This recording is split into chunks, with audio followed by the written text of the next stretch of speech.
Өчигдөр минь сайхан амарцгааж өнөр хүмүүсттэй мэдээний гайханд ирээдүйд Шанхай ихтэй сургууль сурах сонирхолтой хүүхэд залууст мэдээлэлгээр бэлтгэлээ. Шанхай ихтэй сургуульд элсэн орохын тулд заавал зуучлалын компани юм уу хувь хүмүүст хандаж илүү мөнгө төлөх шаардлагагүй. Хамгийн гол нь англи хэл юм уу хятад хэлээ дунд сургуульд байхдаа сайтар судалсан байхыг Шанхайд сурч байгаа монгол оюутнууд зөвлөж байна. Зурчлалын байгууллагад хандна гэдг нь мэдээлэл мөн бас мэдээлэл сул байгаа гэх гинэ. Өнгөрсөн аврах хэд манай нэг иргэн Шанхай ихтэй сургуульд оруулж өгөн сургалтын тэтгэлэг авахт нь туслана гэ. 50 гаруй монголчуудаа залилж энэ хэрэг одоо олтор шийдэгдэхгүй иргэд өөрсдөө л хохироод үлдсэн. За бүр 12 мянган доллар алдсан хүн ч тэдний дунд байгаа. Хүүхдүүд бол өөрсдөө зүгээр билет аваад л хурж ирээд англи хэлтэй бол багшлаагаа яриад төлбөрөө төлөөд орох бол бүрэн болцоотой. Тэрийг заавалчгүй хүнээр бол зуршуулаад авах шаардлага байхгүй гэж би боддог. Тэгвэл ямар шалгалт өгч ямар өчиг баримт хүрдүүлэх талаар тодруулахад хятад хэлний мэдлэгтэй байх ёстой нэгдүгээр бакалаврын зэрэгт орох шаардлагатай болвол 10 жилийн үнэмлэх айцтай тэгээд хэрвээ тэтгэлэг шаардлагатай гэх юм бол үнэхээр мундаг оюутнууд манай Шанхай суралцах айгуун тэмнэлттэй боломж айгүй их байдаг. Бас манай эцэг эхчүүд хүүхдээ үнэхээр гадаадд ганцаарангийн сургахад сэтгэл санааны хувьд бүрэн төлөвсөн эсхийг нь мэдэж байж шийдвэрээ гаргахыг зөвлөжлээ. Дөнгөж 11-р ангид төгсөн 17-т хүүхэд эцгийн хяналтнаас гарангуут муу хүмүүс дуруу татагдах, арх танхимд хэд тонтож, сурсан мэдсэн зүйлгүй сургуулаа орхисон жишээ ч Шанхайд бас гарчээ. Анх юу ч мэдэхгүй дөнгөж 10 жилийн боловсрол эзэмшээ гарч байгаа хүүхдүүдийг санаа амар явуулна гэдэг чинь бас хэцүү шүү. Тэгэл яг өсвөр насн дээр гарч ин гэдэг бол нэлээд хэцүү ямар эмзэг нас хаашаач явчихдаг яг энэхээр голдрлоо болоо зөв хүмүүстэйгээ нийлээ явбал үнэхээр мундаг явдаг хүүхдүүдтэй байгаа. Хятадын ихтэй сургуулиудын онцлог нь тухайн оюутан сураад хажуугаар нь цагийн ажил хийх боломж байдгүй. Тэтгэлэгт хамрагдаагүй бол бүх зардал өөрөнд нь халааснаас гарна. Шанхай бол Хятадын өндөр өртөгтэй хотуудын нэг. Иймд монгол оюутнууд хөвчлэн тэтгэлэгт хамрагдах шалгалт өгдөг. Монголын засгийн газрын тэтгэлэг гэж байгаа. Тийшээ хандаж ирэхэд оюутнуудаас ирдэг. Гэхдээ арай цөөн тоогоор ирдэг. Тэгээд Шанхайгийн ирчээд хилнээ сурчаад яг мэргэжлээрээ сурах болох юм бол ерөөхдөө Шанхайгийн засгийн газрын тэтгэлэг гэж байдаг. Тэрэнд хандж болдог. Өөртөө аплай хийгээд юмнуудаа бөглөөд өгөхөд эргээд сарын дараа хариу гардаг.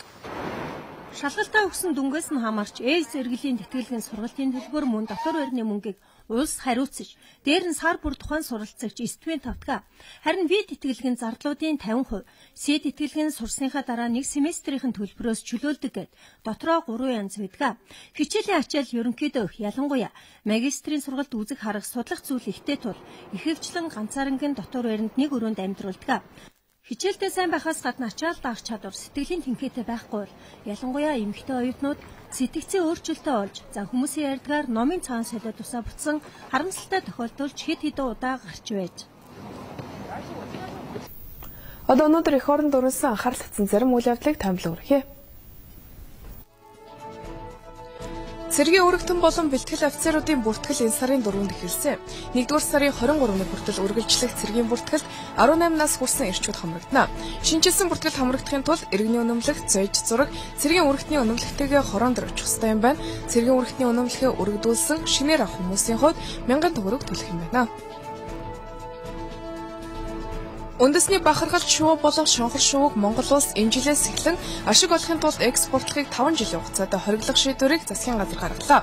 Зөвхөн 2011 онд л гэхэд манай улс 240 ширхэг шонхор шувууг тус бүрийг нь 120 мянган доллараар экспортлж байсан байна. Монгол орны хэмжээнд ойролцоогоор 6800 орчим шонхор шувуу хамгийн сүүлд 2010 онд тоологдож байжээ.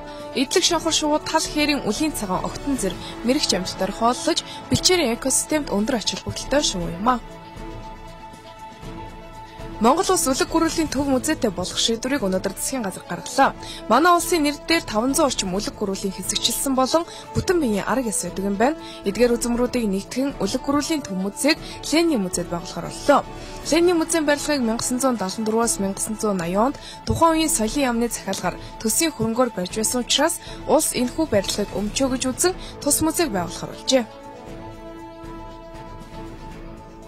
Өнөөдрийн засгийн газрын хуралдаанаас хаягжуулалтын тухай хуулийн төслийг улсын хуралд өргөн барихаар боллоо. Монгол улс өнөө хүртэл хот хөдөөгүй орон байр албан байгууллага гудамж талбайн хаягжилт муу байгаагаас шууд харилцаа дөрвтө хөгжихгүй байна гэж үзэж байна. Хаягжуулалтыг зөвхөн өмчлөх, эзэмших, ашиглах эрх үүссэн үл хөдлөх хөрөнгө гудамж талбайд хийхээр хуулийн төсөл тусгажээ. 2012 оны шилдэг хөгжимчин шилдэг дуучид нэгэн тайзан дээр цуглаж уран бүтээлээ үзэгч болонд хүргэх гэж байна. Энэ тоглолтоос манай уран бүтээлчид хэр хэмжээнд байгааг харах боломжтой. Учир нь энэ тоглолтод өнгөрсөн оны шилдэгүүд оролцдогоор онцлог гэж зохион байгуулагчид нь хэлж байна. Тухайн тоглолтод оролцсон гэдэг бол уран бүтээлчдийн хувьд том нэр хүндээ. Энэ жилийн тоглолтод дүүрийн дуулаачдын олон улсын уралдааны тэргүүн байрны шагналт, дүүрийн гоцлооч Гавьяа жүжигчин Ариун Баатар, мөн уралдааны дэд байрны эзэн, дүүрийн гоцлооч Анх хоёр зэрэг чансаа өндөртэй уран бүтээлчид оролцох юм байна. Ойнтгийн чарж бүтээлээр оролцсон. Энэ бүтээлэг бол дэлхийн нийтээр мэддэг. Энэ удаагийн тоглолтын дээр болохоор би одоо яг энэ бүтээлэг бол яг өөрийнхөө баяжуулсан хэлбэрээр тоглох гэж байгаамаа. Одоо гарамгай уран бүтээлчдийн гэж нэрлэдэг байгаа. Одоо өөрөөр хэлбэл 2012 онд амжилт уран бүтээл урч дураараа шалгарсан хөгжимчид, сонгодог болон үндэсний хөгжимчид, дуурийн дуучид, балетчин, модерн бүжигчид гэсэн ийм олон төрлийн одоо авиаснууд нэгэн дор нэгэн тайзнаад одоо чуулгах ийм виртуоза гала концерт гэдэг ийм концерт саяын төвөрөнд болох ч байгаа. Энэ жилийн тоглолтод 21 уран бүтээлч оролцож, уран бүтээлээсээ олон нийт дэлгэнэ. Бусад улсад ийм тоглолт зохион байгуулж, уран бүтээлчдийн чансааг тодорхойлж байдаг байна. Манай улсад энэ тоглолт 11 дахь жилдээ зохион байгуулагдаж байгаа юм байна.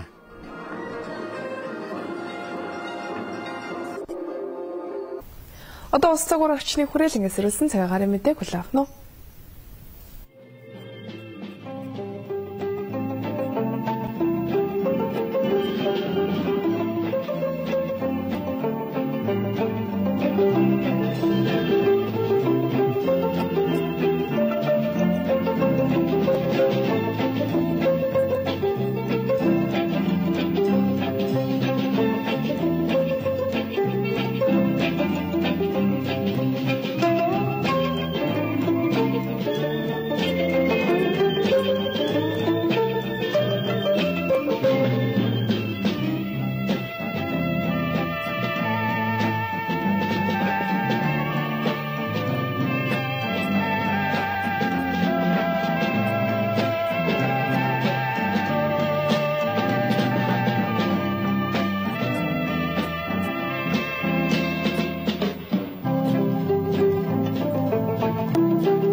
Өнгөр Монголын мэдээ агентлагийн бэлтгэр өгдөг үчийн мэдээ өндөрлөж байна. Та бүхэн амблын өдрүүд ая тухтай сайхан өнгөрүүлээрэй. Баяртай.